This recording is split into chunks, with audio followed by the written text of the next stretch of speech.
Broadcasting live from the Business Radio X studios in Atlanta, Georgia, it's time for Atlanta Business Radio, spotlighting the city's best businesses and the people who lead them. Welcome to this very special edition of Atlanta Business Radio. Stone Payton, Lee Cantor here with you this morning. Lee, this is our inaugural episode of GWBC Radio. The Greater Women's Business Council has gratefully decided to partner up with us to support and celebrate some of these fine entrepreneurs and business people out in the community. I have so been looking forward to this. First up on the episode, let's get started and introduce. Please join me in welcoming to the broadcast with Greater Women's Business Council, Miss Roz Lewis. How are you? Good morning. Good morning, Lee and Stone. I'm so excited to be here this morning with you all on this inaugural show. So thank you so much. This is going to be great, having a conversation about how to grow your business. So I'm very excited to be here. Hopefully I can just talk a little bit about who the Greater Women's Business Council is. Right. Before we get too far into things, let's talk a little bit about the mission and the purpose for Greater Women's Business Council.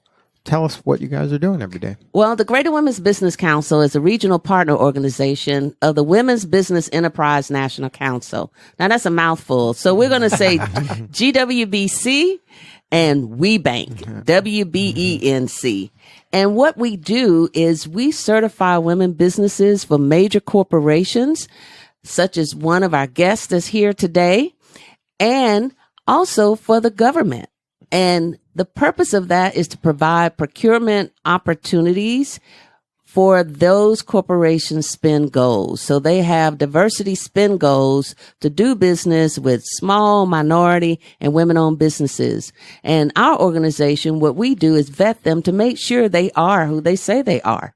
And also you're the bridge to help connect them with these organizations to help them do business with these larger enterprises that maybe they would have a difficult time kind of working with if they were out there just knocking on the door themselves. Exactly. We actually provide networking opportunities for them and some education development as well for our women businesses that are certified with us. As a matter of fact, I'll talk about a little bit later in the show of an event, a major event that we have coming up in August that hopefully your listening audience will attend. And that focus is on connecting our women businesses with major corporations. Now, how did you get involved with the organization?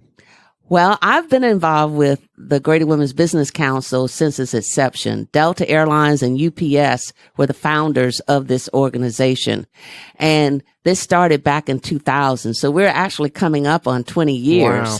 Right, of certifying women businesses. And today we have over 1,000 women businesses in our region. We cover the states of Georgia, North, and South Carolina. And we are supported by a host of committees as well as a dynamic board of directors.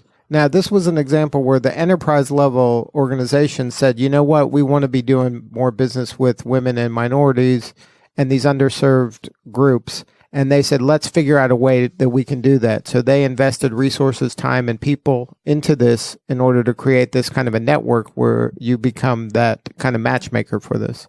Exactly. And you're absolutely right. And, and one thing I always tell women businesses, if you want to grow up, you need to show up, so it's so important, yes, that they show up to these events, because those corporations who have representatives are taking the time out because they do want to meet you. They want to build a relationship with you because they do have procurement opportunities, that you may be the perfect fit for them as a supplier.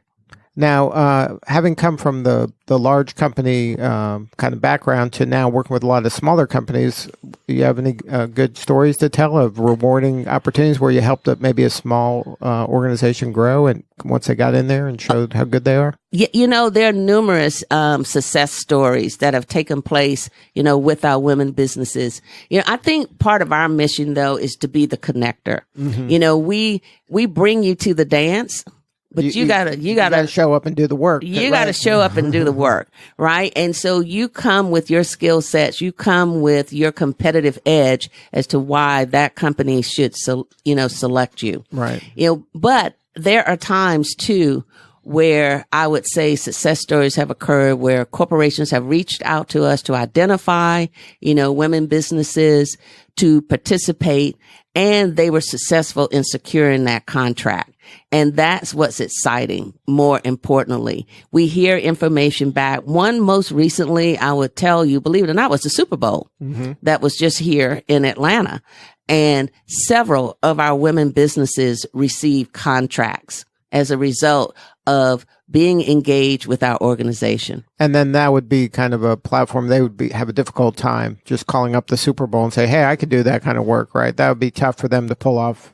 Exactly, because literally their selection process was they literally came to the organizations in order to identify certified women businesses, because again, they wanted to make sure that they were who they say they were and that they were a part, that we had validated and vetted these companies as women-owned businesses, as they also reached out, to the other diverse organizations as well that participated.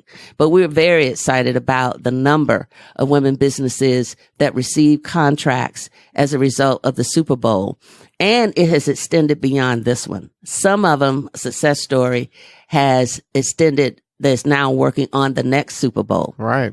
Because once they're in, then they show they did a good job. So why don't they trust them again? It's exactly. Now, part of the purpose of this show and the mission of this show is to kind of share these stories, right? To show from both sides of the table, from the maybe the entrepreneurial women that have the smaller businesses with the corporate large enterprise businesses, and show how they work together. Exactly. And give visibility. The one thing that I commend you and Lee, you and Stone on is the fact that you've built this platform to show positive news about what's happening in the entrepreneurial world, what's happening with small businesses, what's happening with medium-sized businesses, where the media really doesn't, give that type of, notoriety of visibility. Right. And I think our communities need to hear what our businesses are doing and what positive impact they're making in their communities. Right. And this is the stuff that's happening every day. These small businesses are grinding and trying and working as hard as they can every day. And it's disheartening to hear kind of an overarching theme in traditional media of all this negativity and that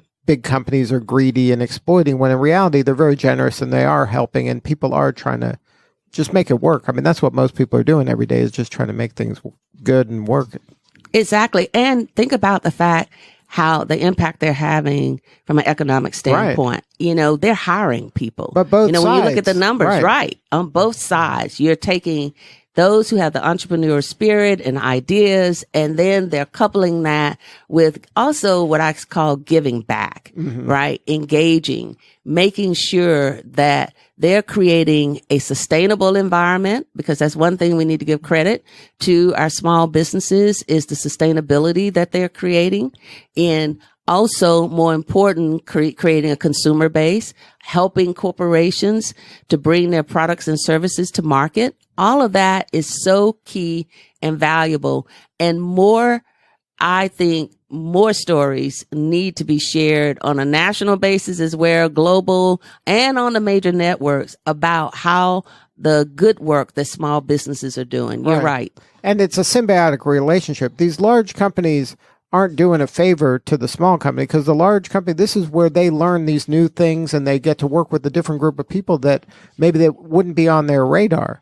And the small people get to benefit by the generosity and the opportunity that these large organizations provide. So it's very symbiotic. This isn't like a large company doing a favor or giving charity to a small company. They both win in this. Oh, absolutely. And think about through the procurement process, small businesses, please remember the fact that they still have to meet the criteria. Right. They got to be able to do it. They've got to be able to do it, because once again, that corporate representation is online. Those corporations are obligated to their stakeholders, which in turn is kind of a reciprocity that takes place, right? Right. Because the small businesses are also consumers Right. of the products that they are delivering or selling. However, you know, they still have to meet all the checklists on that decision matrix when they are presenting with those buyers or strategic sourcing managers. And then this is kudos to GWBC for being this kind of matchmaker, this bridge between the two groups, because you're doing a service to the large organizations by vetting the smaller ones, and you're coaching up and helping the small ones have an opportunity to grow from the larger ones. So you're a linchpin in this relationship. So, you should be commended for that. Well, thank you. And you know what? This is something that we feel is our mission, you know, to empower our businesses. And our businesses, believe it or not, range from startup, believe it or not, up to $1 billion. So we have some very large women-owned businesses as well who have major contracts with major corporations. Well, let's get into it. Who'd you bring in today? Wow. I'm so excited that our first guest on our show is Deb Mackins, and she is the chair of the board of directors for the Greater Women's Business Council. But her day job is that she works for the Southern Company, and she's in the supplier diversity arena with the Southern Company. And we also have Monique Honaman of ISHR Group and Contendere Brands. So you notice I'm naming two different companies. Right. So she's a busy lady. And that doesn't include the books that she has written as well. So it's very excited to have both of them as our guests this morning. All right, so let's kick it off with Deb. Welcome, Deb. Good morning.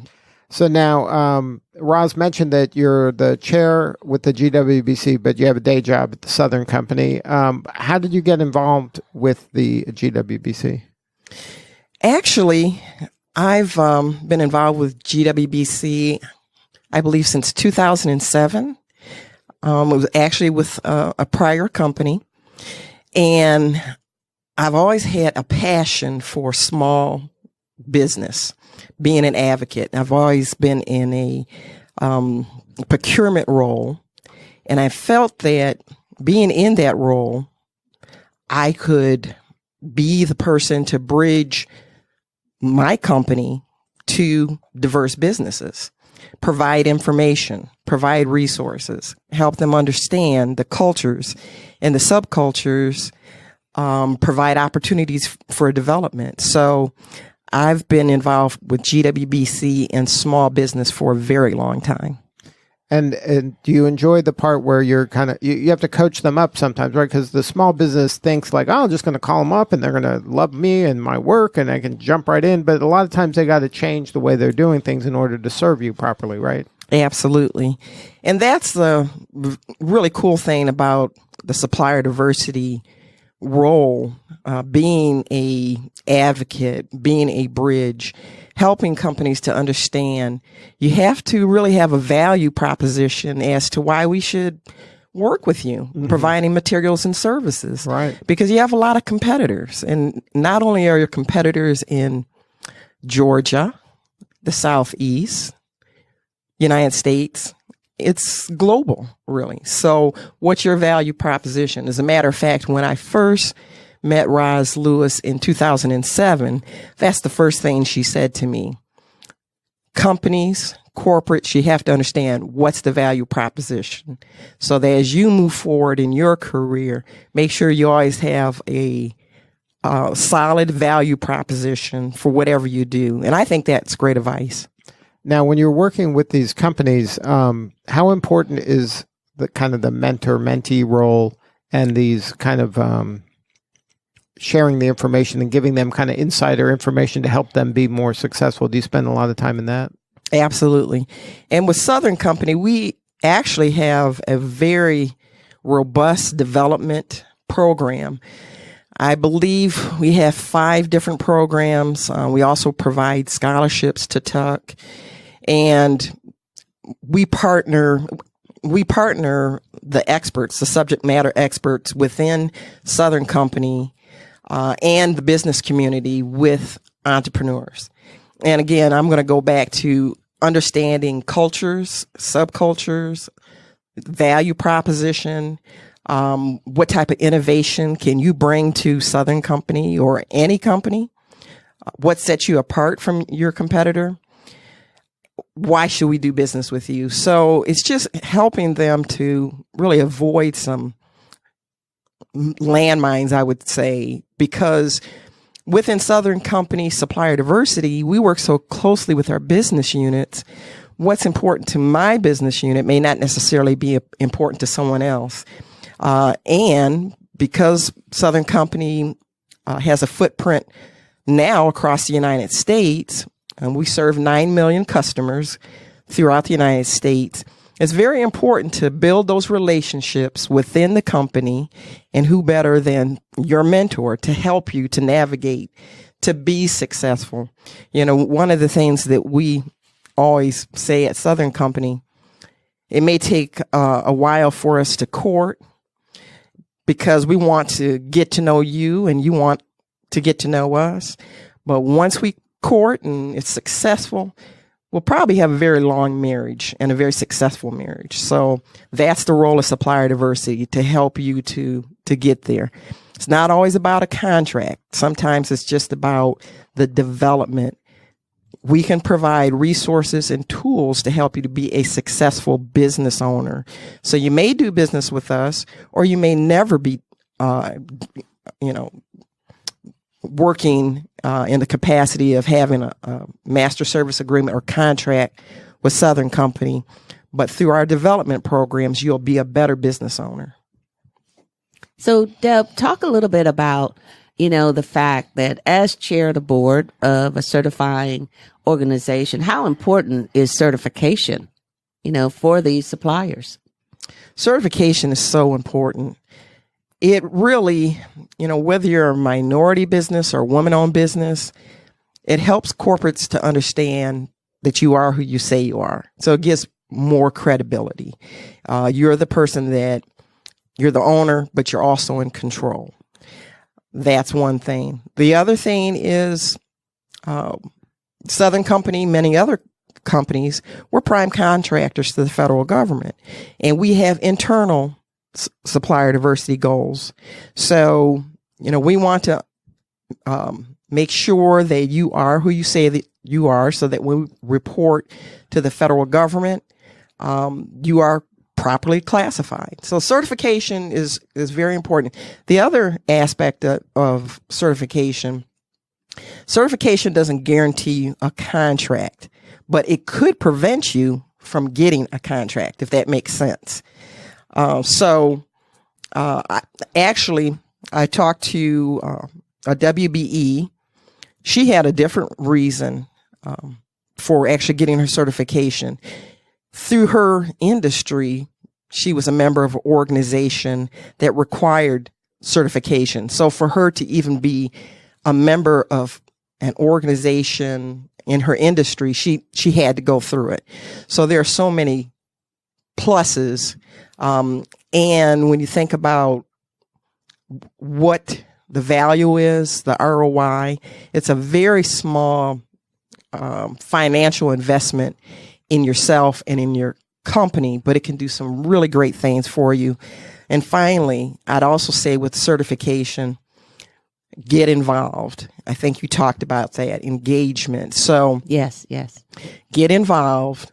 Come out to GWBC events. We have 4 signature events. We have some events coming up in end of August, I believe.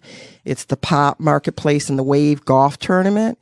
So come out and get engaged with corporates, other WBEs. That's what certification can do. It can really change your company in big ways. Now, how does it work? Like, walk me through. I'm a woman business, and I'm out in the marketplace. So the first thing I do is I join and get certified and blessed by GWBC. Like, what's the order of things? How does it work? Well, the certification process is actually arduous. There's a lot of paperwork that we're asking. This isn't like a 5-minute survey. It's actually a 60 to 90 day process. Okay. And this is under WeBank. WeBank has a world-class certification process. And what it includes is asking for information like your tax returns. We're asking for the history of your business, how your business is structured, or your LLC, which you should have an operating agreement. If not, if you're a major corporation, then, what does your bylaws look like? We're evaluating all of this information because that information is going to legally say that that woman, in fact, owns that business. Mm-hmm. She's in charge. And yes, you can have males within your business, even as partners within your business, but they can't have the majority. You need to be at least 51% owned, operated, and controlled. And we do 100% site visits. Regardless of whether or not we're going to certify you, we still have to go out and visit you, which is another 2 to 3 hour process of asking you questions about the business and your ownership. Once you receive that certificate, you recertify every year. Now, it's not as, hard or, requiring as much, because now you're just updating. Right. All you're doing, right, is just updating information. But I'll tell you, people say, why do you do it every year? Because business change. Right. Things change. As you grow, as you're scaling your business, you may need to bring on additional investors. First and foremost, we want you to be successful as a business. First and foremost, as a women-owned business, we want to make sure you still control and operate that business. Right. So that's the reason for the recertification every year. Now, we don't do the site visit every year, but it's amazing. This group of women businesses, they also self-monitor each other because you can challenge a business.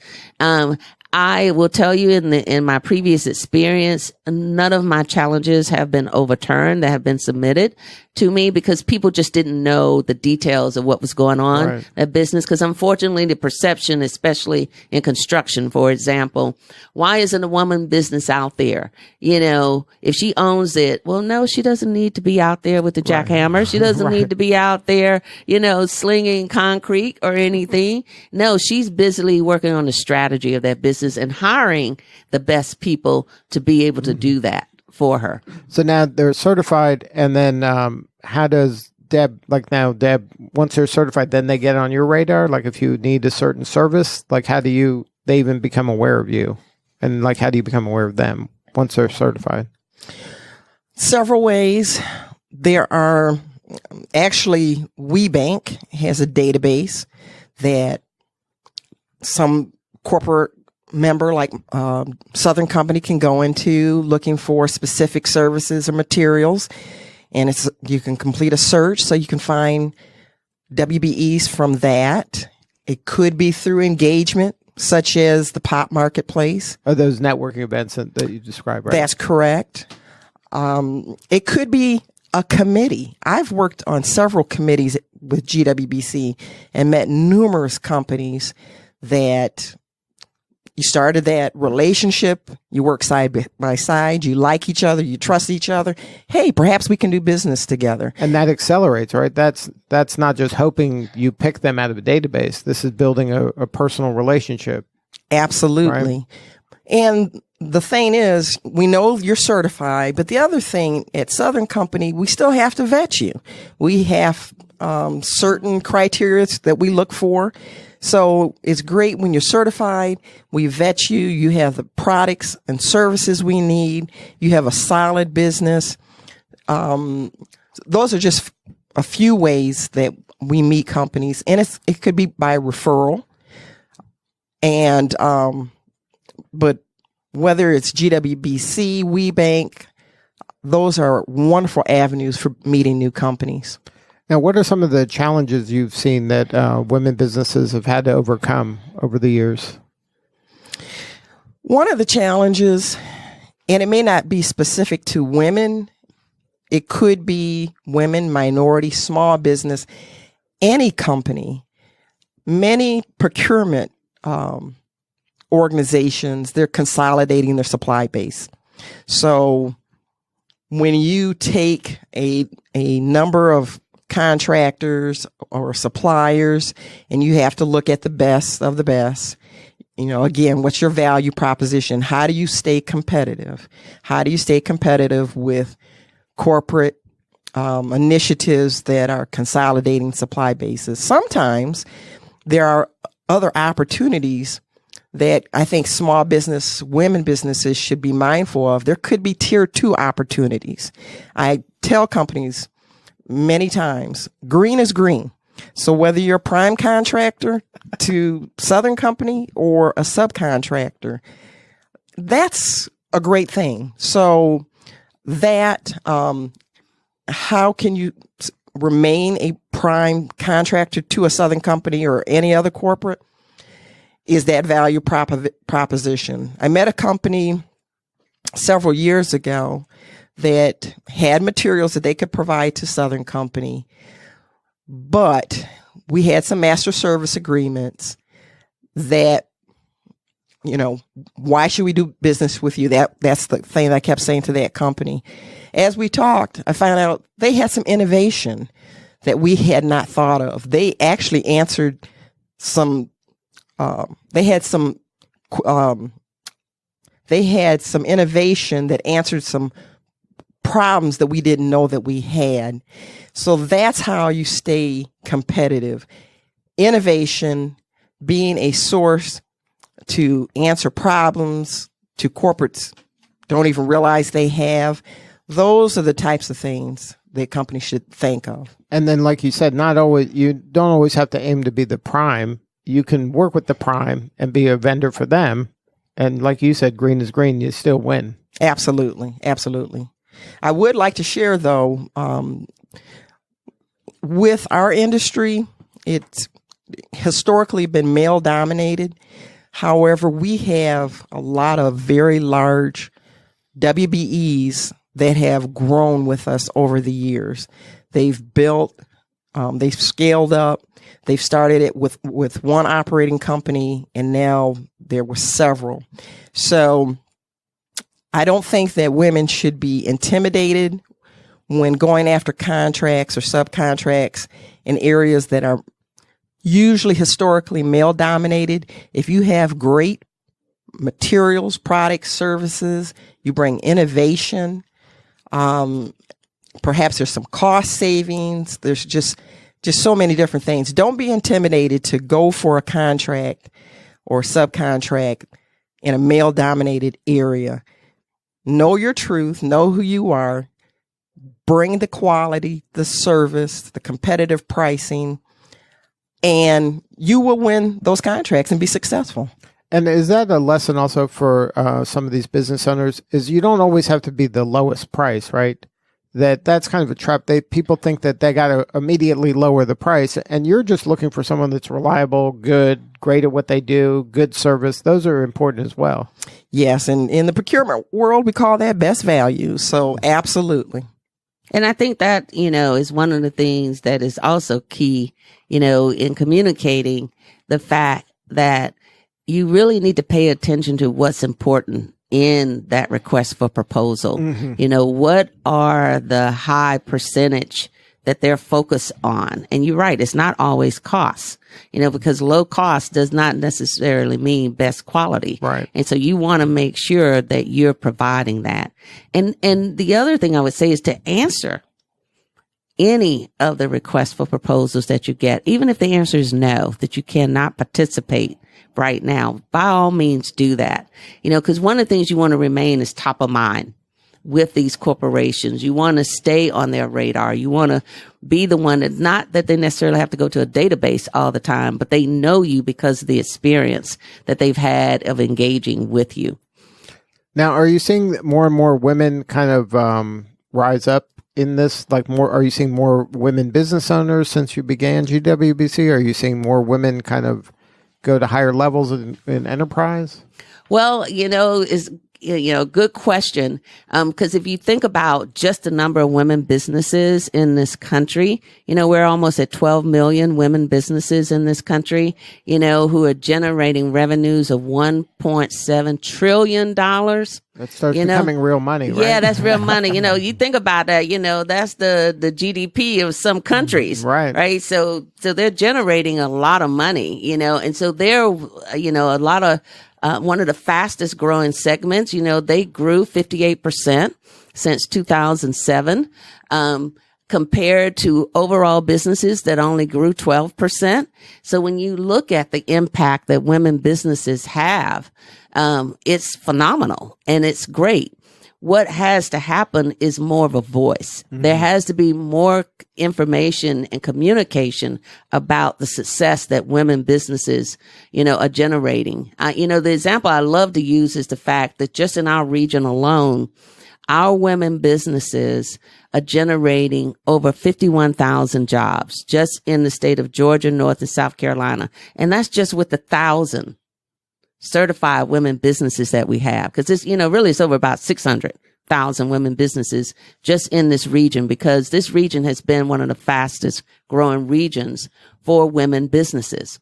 So that in itself should, you would think, elevate, have more visibility, but for some reason it has not. And so that's another reason why we're so excited to partner with you all on the show, is because to give that visibility to the number of successful women businesses that are in our region, but also in the country, to think about it, and the corporate partners who get it and understand the value of doing business. Right. And it seems like a no-brainer in that here's somebody or an organization that's trying to help me grow.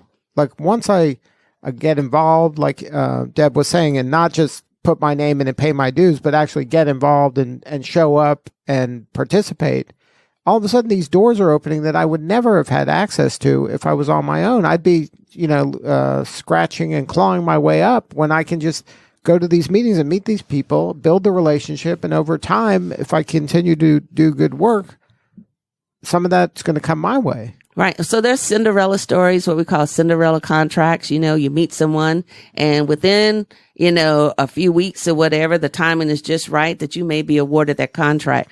Or to your point, is building that relationship. And it could take 2 years. It could take 3 years. But that's business. I mean, that's what people do every day, is you're out there grinding every day, waiting for your opportunity, but you have to do good work. You have to show up.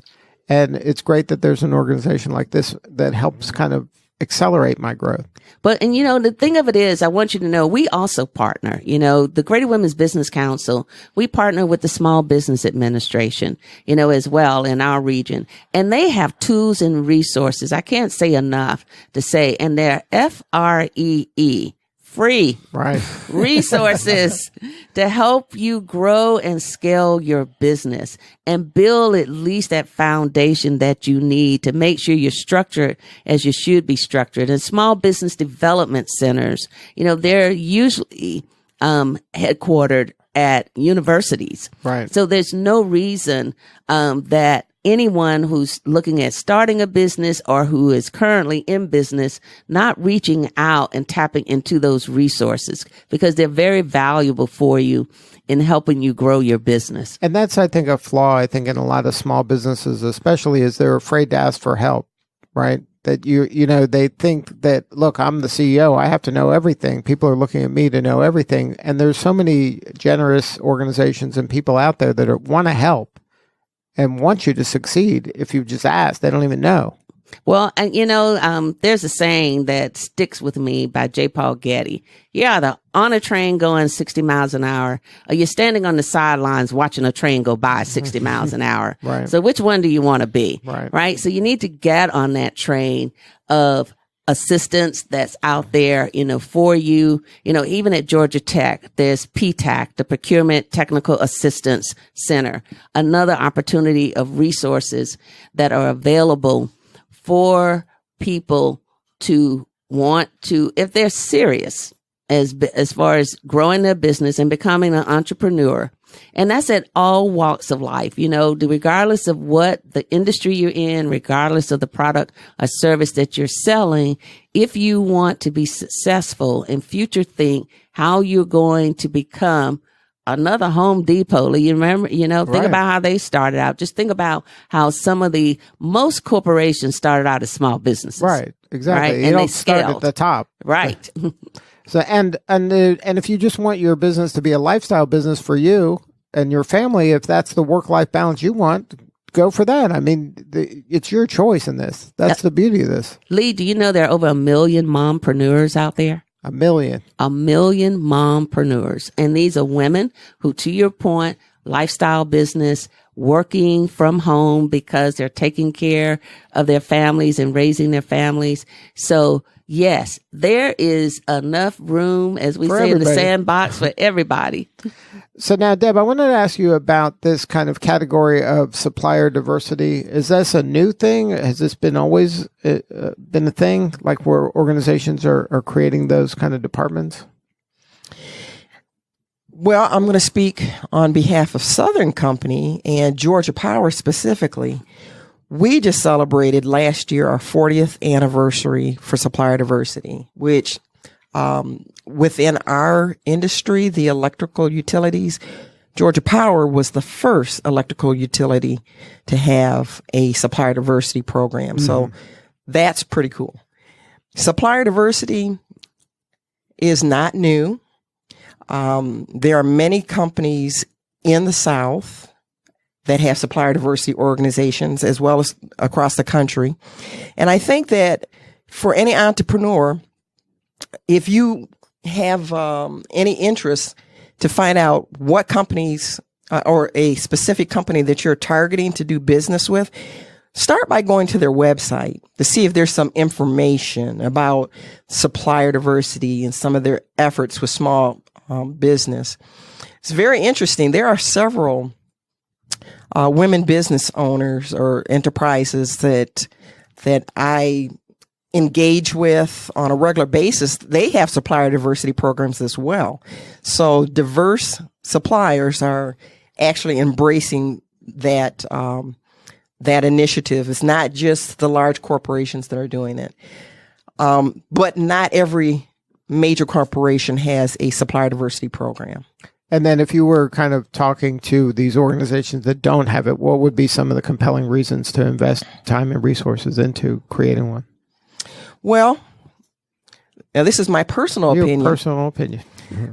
If you want to get the same old thing, you know, the same products, the same services, the same perspective, keep doing what you're doing. But if you want to bring some innovation, and I think supplier diversity, engaging with women, minority, veteran, bringing in small business, it's a good way to do that through supplier diversity. So that's one of the things. I think the value proposition is just really helping your business as a corporate to ensure that you have suppliers that are competitive.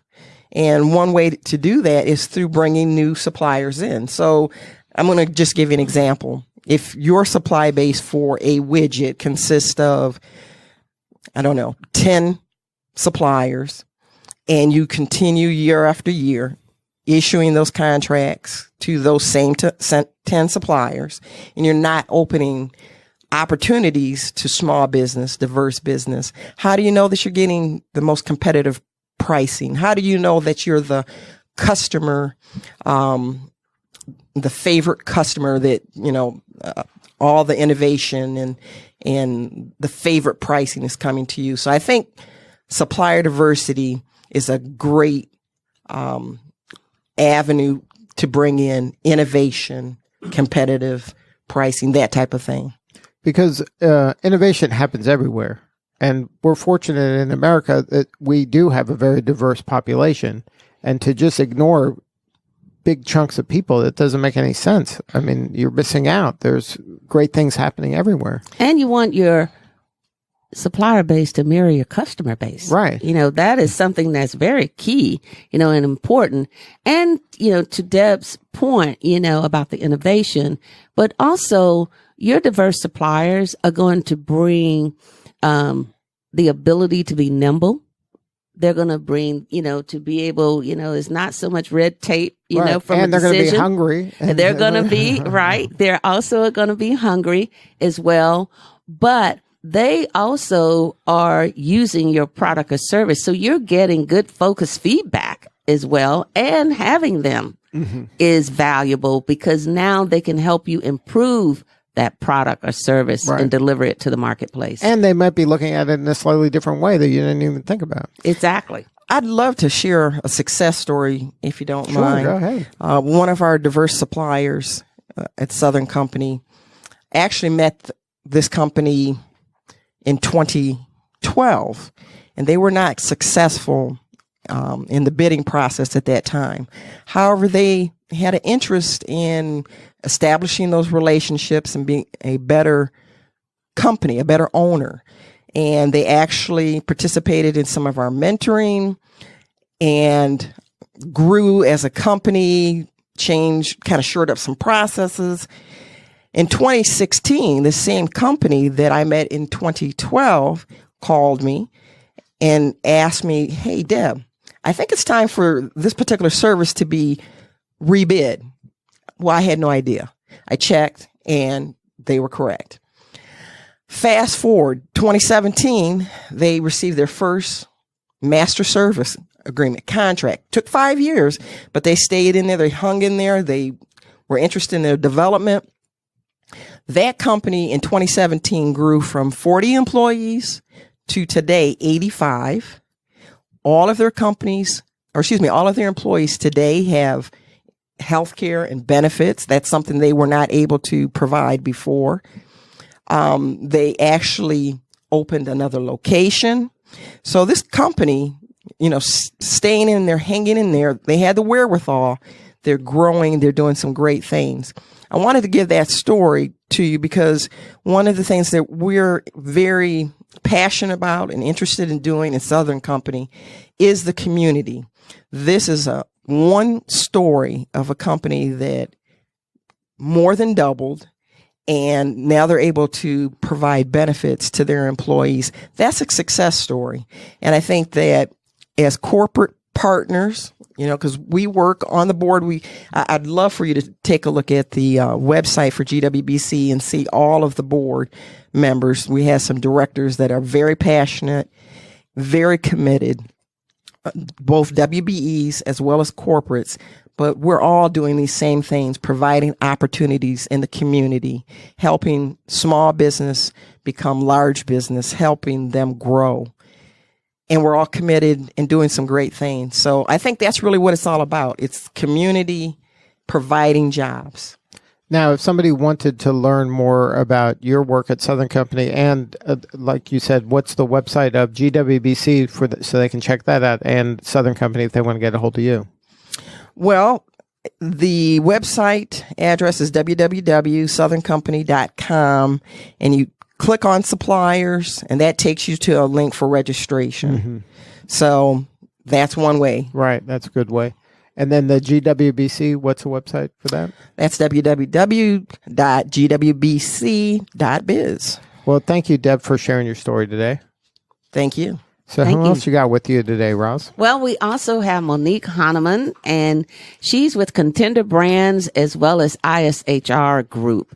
And also, I want to, mention the fact that she's an author. She's an author of several books, even a children's book as well. But, talking to her as a woman-owned business, obviously you wonder, when does she sleep, right? Trying to run two businesses. Writing books. There's a lot going on. No, and writing books as well, and coaching and, and a whole lot of other things that she does. So, one of the things that would be great is to kind of hear her story. All right. Go ahead, Monique. I sleep really well. I bet. I do not move when I sleep. Thank you, Roz. So two companies, and you were talking about the arduous process of getting certified, and went through the first arduous process when I certified ISHR Group back in 2006. And of course, I've been the recipient of the ongoing every year recertification, which, yes, is not as arduous, and the site visits and all that. And I'm currently in the midst of the arduous process to get Contendere Brands certified. So you liked it so much you just decided to do it again. That's my point, right? This is such a valuable process per this whole conversation that it is valuable for both companies to have. And yes, passionate enough to come back and say, want to get Contendere Brands certified as well. Now, for the person that's considering doing this and they see like, oh, this is going to be an arduous process, can you talk about kind of the thought process when you were weighing, should I do this or should I not do this? What were you thinking? And you're like, you know what, I'm going to do this. Yeah, absolutely. Because I did think about it for a couple of years with Contendere Brands. And the tipping point for me came when I realized that the people who want to see the WBE certification had the potential to be our clients, right? So if we were only looking at, in the case of Contendere Brands, retailers who didn't value the certification, then it's not important to get. But we tipped over to the other side of the equation where we do have the larger companies who value it, who have their supplier diversity pages on their website, to Deb's point.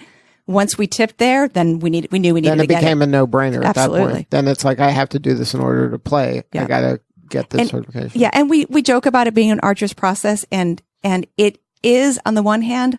On the other hand, with all transparency, it took me just a full day. Right? If you're organized and you go through that checklist of the documents that need, and Roz mentioned them, and then there's a lot. But if you're organized, you have this information. It's right. Not like you're not having creating to do research exactly to find it. Yeah, exactly. So now tell us about the companies now that you're involved with. Absolutely. So ISHR is the company I founded actually 20 years ago this year, which is unbelievable. Congratulations. Yeah, thanks. Unbelievable. And so it's myself and two business partners. We're woman owned and controlled. And we do executive assessment, executive development, executive coaching. So most of our clients tend to be those large corporate clients that do value the WBE certification and look for it. And we also tend to work with a lot of private equity firms. Mm-hmm. So that's ISHR. So we're a human capital services business. Total other side of the spectrum is Contendere Brands, which I launched and co-founded with my husband in 2016. And that all started with a couple of product ideas. One specifically that I started with for a portable ring cleaner. And I think a lot of people have ideas. And we thought, oh, it'd be so cool to create this. Oh, we could go on Shark Tank. Oh, should come up with this. But then nobody really does anything with that. And we've taken Ringo and created it and prototyped it and patented it and trademarked it and manufactured it. And now we're distributing it. And also a set of get-to-know-you conversation starters. So that's a product development company. Very different than the services company of ISHR. And then that started as kind of a wild idea. How long was it on the back burner before you said, let's great question. Mm-hmm. So the ring idea actually started in late 2009, early 2010. And I realized I was actually out on a business trip. I think I was at a WeBank conference actually out in California. And my ring was dirty, and I'm like, oh, this is horrible. I don't have anything to clean it with. Well, you can't travel with those jars of cleaning fluid. Right. So literally came back from that trip and started researching whether there were these portable TSA friendly, at that point we weren't using the word TSA, but portable sort of ring cleaners that were on the market. Put a little business plan together and then did nothing. So to your question of how long did it sit on the back burner, it sat on the back burner for 6-7 years. And then literally a couple of years ago was actually back in California on a trip and resurfaced it in my mind. And at that point we said, you know what? Let's go for it. Let's go for it. And came back from that trip, contacted the prototype designers, and we've been hanging on to that train by our fingernails ever since.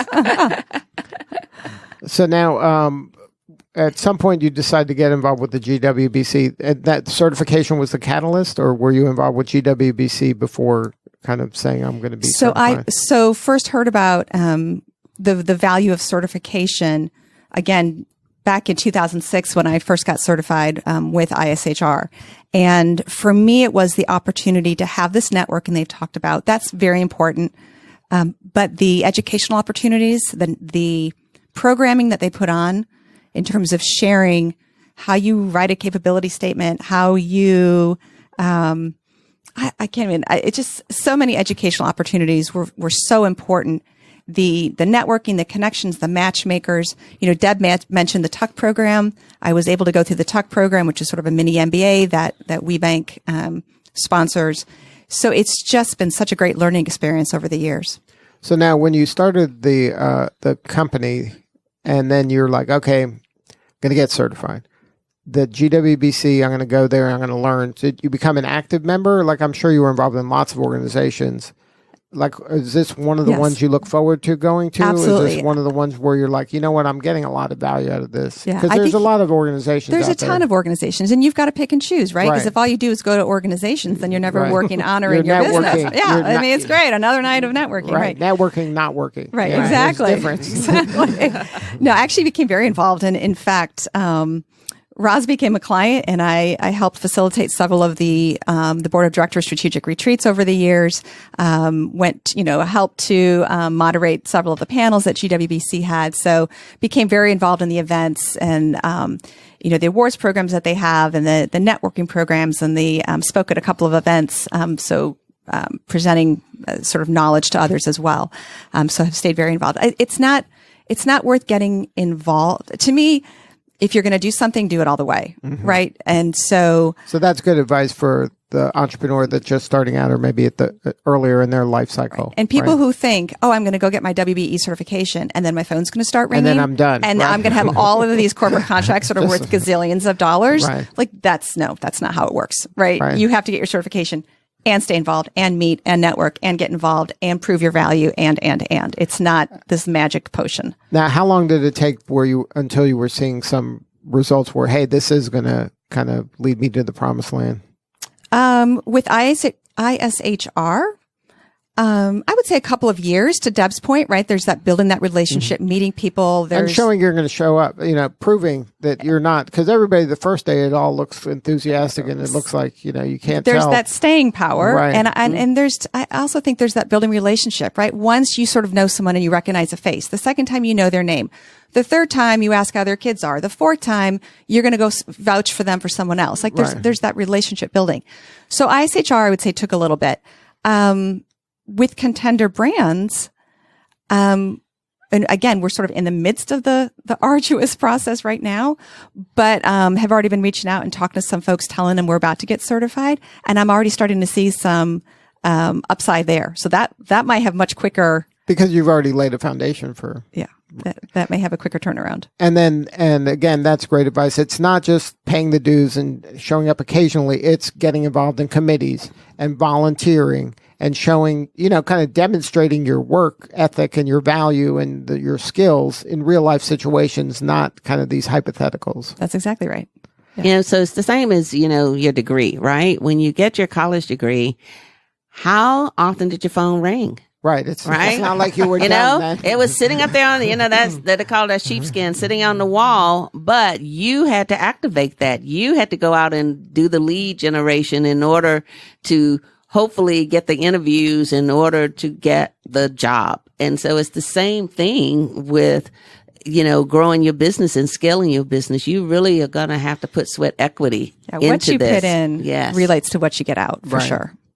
Now, in your career, you work a lot with larger institutions, larger enterprises. Have you had a mentor-mentee opportunity there? Did somebody mentor you, or have you had a chance to mentor other people? Both, absolutely. I firmly believe in mentoring and being mentored as well.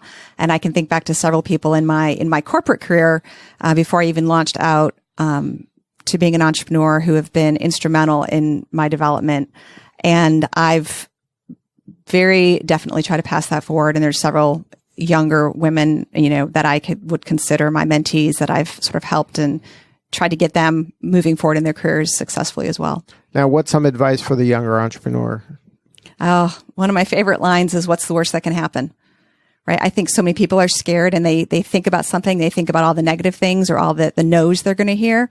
And it's my favorite line. What's the worst that can happen? Someone says no. Okay. Right. Did it hurt? No. All right, move on. Because I don't think people step out of the nest enough and aren't willing to take risks as much because they're scared of the consequences. What's the worst that can happen? Yeah, that's when I'm mentoring younger people, I find that they kind of imagine this gatekeeper that's preventing them from their dreams, when the gatekeeper is them. Right. They're the first gatekeeper. They're not even trying. They're afraid to take that risk and putting themselves out there and being vulnerable. Right. Right, exactly. I was telling a story before we went live on air here.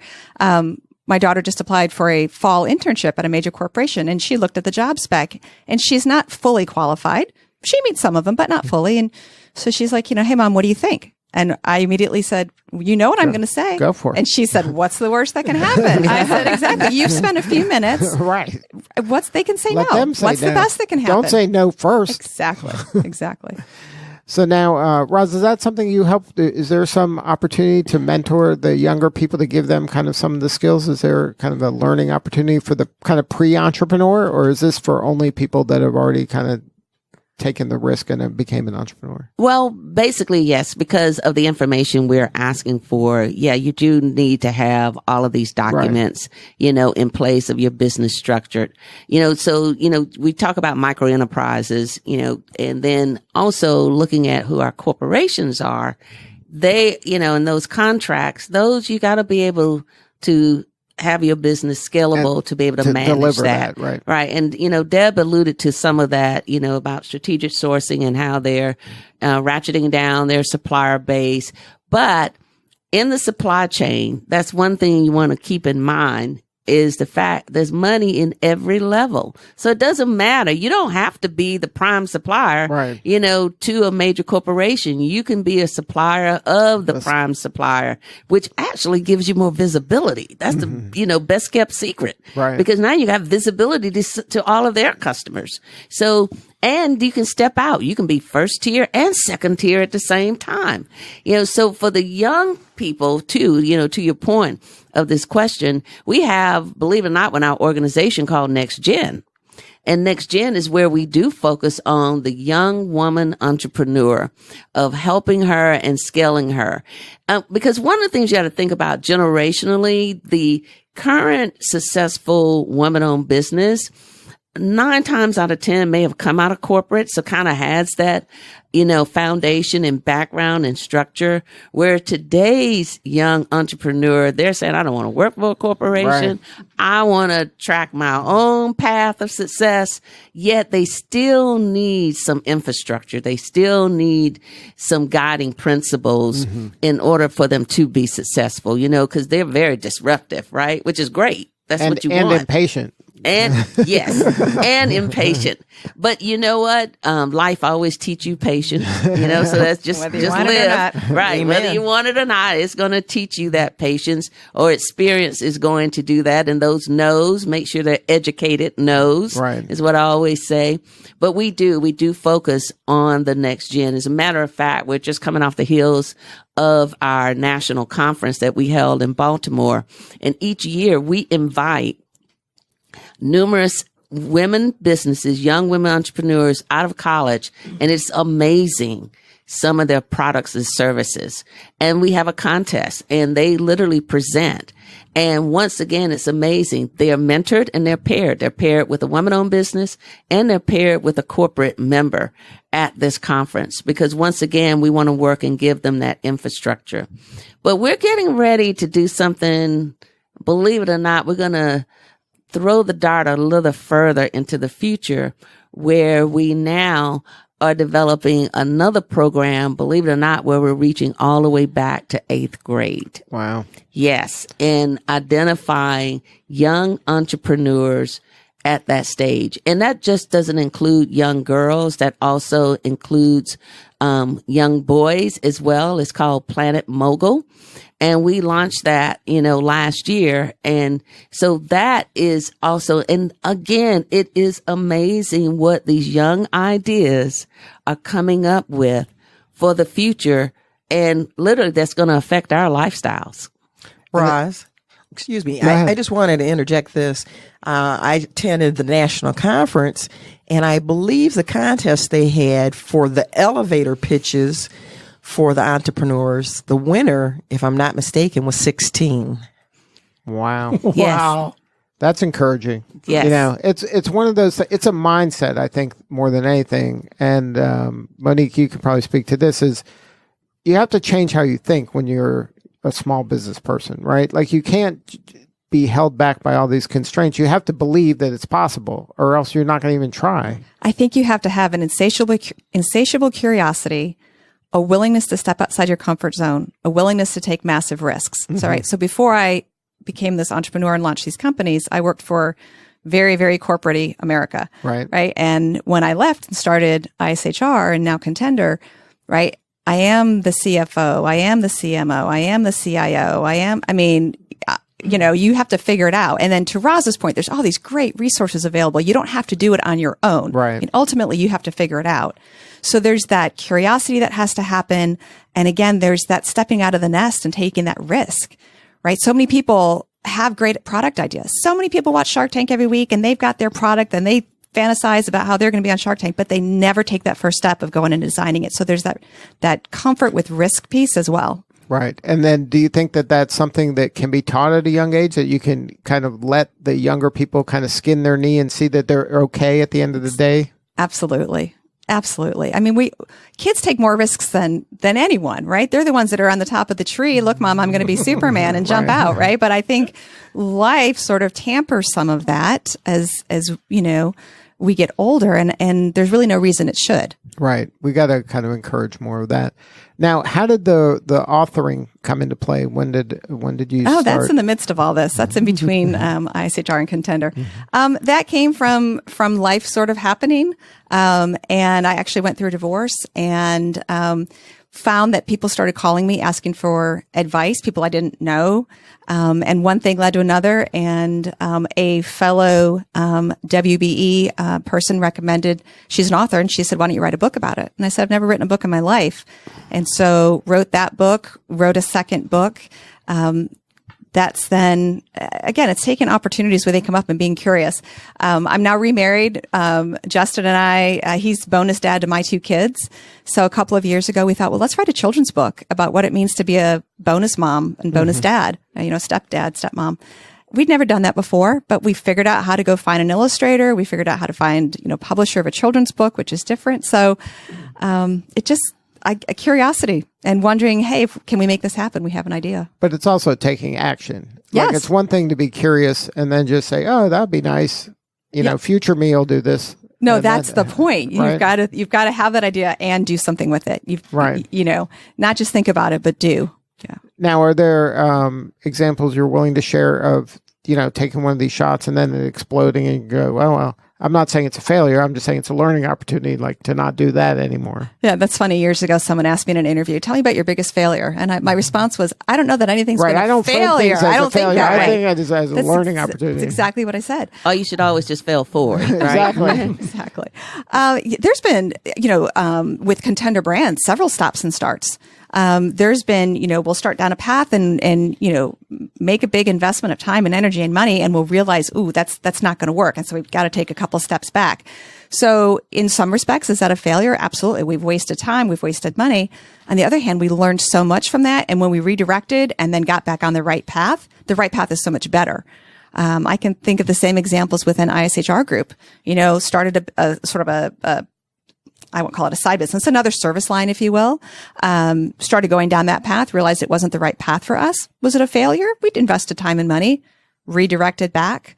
So again, if you look at them as failures, I think it scares you from trying new things in the future. But if you look at them as learning opportunities and you realize how much you've grown from them, then they're all things to be, to really cultivate. Right. I mean, not that you want to purposely go out and fail, but that's where we learn. But the success is when you are taking risks. If you're not taking a risk where there is a chance that it may not work out, then it's going to be hard to move forward. Exactly.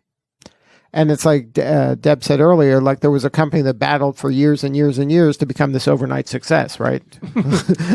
Yes. But the public doesn't see the struggle and the pain. They just see, oh, look at those people are millionaires now. Yeah, I want to be a millionaire. Like they don't see the kind of all the leading up to. Sarah Blakely posted on her LinkedIn page yesterday the iceberg picture. And above the iceberg was wildly successful. Wow, that was easy. And Right. then underneath the iceberg was the pain, the cost, the sleepless nights, the worry, the investment, all that stuff. And I just thought that was so appropriate and it's appropriate for this whole conversation. Like people see the top of the iceberg, but they have no idea all the work to get certified, the work over the many, many years to build the relationships, the work to make sure that your IOI and your value proposition is where it needs to be. It's all that underneath the iceberg that's so critical. The other thing is just risk. You take on so much risk that, I think that entrepreneurs are rock stars because you are the CFO and the CIO and the president, and you wear so many different hats.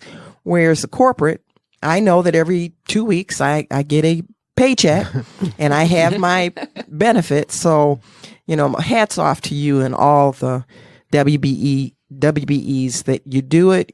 You're rock stars. You provide jobs for the country. Right. So thank you. Thank you. And thanks to organizations like GWBC and the corporates that value this certification. I mean, it really is. Now we're making a little love fest, but it really takes all of those relationships, right, to make it work. It really does. Yes. But it's building just a stronger ecosystem, right, of engaging small businesses, in to understand and having someone that understands what you're going through. That's the other, component of this, that you're not in it alone. You have plenty of company and plenty of stories, that, can tell. I saw on a marquee, there've been enough mistakes made that you don't have to create new ones, so learn from some of these other mistakes that have been made by talking and engaging. And that is something that I will say is an added bonus with our organization, is our women businesses share with each other, because they mentor each other. They're there for each other. And that's key and important too. Now, don't get me wrong. They compete if they're in the same space, but they also partner. Because there's an opportunity for them to partner as well in order to win contracts. And then really successful businesses know that there's a big pie out there and it's a collaboration and everybody wins. And if you just sit there, be a good person, be helpful, be generous, that's going to come back. So you're talking about paying it forward, right? Well, we try to pay it forward and tell these stories, because these stories are the important stories, because small to mid-sized businesses, they're the heart of most communities. That's where the work is getting done. They're the ones hiring the people. The large corporations are super important, but there's a lot more small organizations out there battling and, getting that making one employee, 2 employees, and 40 employees, 80 employees, multiple times. There's only a handful of big, large enterprises, but there's how many small businesses you said? Well, hundreds of thousands, millions. Right. Well, because 98% of the businesses in this country are small. Right. Right. And so 2%, what does it say? That leaves that for the major corporations. Right. However, yes, they rule in a sense, but they can't do it without the small. So we need each other. This is not, you're able to do this alone, to your point. There is reciprocity that takes place. You're creating your consumer base, and the way you create your consumer base is by engaging these small businesses in your supply chain. Right. Small businesses like ISHR and Contendere Brands. Monique, if people want to get a hold of you, what are the coordinates? Absolutely. So ISHRgroup.com for our executive assessment and development programming, and ContendereBrands.com if anyone's looking for conversation starter card games or a portable ring cleaner called Ringo. All right. Well, thank you so much for sharing your story today. Thank you. Absolutely. And Roz, if somebody wants to get involved with GWBC, what's the website or any events coming up? Oh, yes. So we have a major event that's coming up on August 26th and 27th. On 26th is our golf tournament. Now, you need to be certified as a woman-owned business to participate in this. And for women out there making this statement who don't play golf, this has been the best kept secret that men have been doing for years, where they get out there on the golf course and negotiate deals. So here's an opportunity for you to spend time with a corporate member or even another WBE who may be looking for a supplier to build a relationship over 4 or 5 hours. But then if golf is really not your thing, then how about coming to our Power of Partnering Marketplace on the 27th? That's going to be held at the Gwinnett Energy Forum, and that is from 8 a.m. to 5 p.m. We have a keynote speaker, wonderful keynote speaker. Her name is Sean Duperon, who's being sponsored by GM, believe it or not. And here are both of our guests have backgrounds with them. And she is going to, believe it or not, talk about the apology that you never heard and that you deserved as a leader. And so that is something that we're going to be focused on, along with one of the biggest challenges for women businesses, believe it or not, is access to capital. And so we're going to be focused on that. And, cash is queen. It say cash is king, but we say cash is queen. So we are hoping that you will join us on the 27th. You can visit our website at www.gwbc.biz for more information, not only about this event, but other information about our programs, how to get certified and get engaged with our organization. Well, Roz, thank you so much for putting this episode together, and we look forward to the continuing conversations to grow your business. Well, thank you, Lee. I really appreciate it. Can I leave the audience with just one parting thought? Absolutely. And that parting thought is your smile is your logo. Your personality is your business card. How you leave others after having an experience with you is going to be your trademark. So thank you so much and make it an amazing day. All right. This is Lee Cantor for Stone Payton. We will see you all next time on Greater Women's Business Council Radio.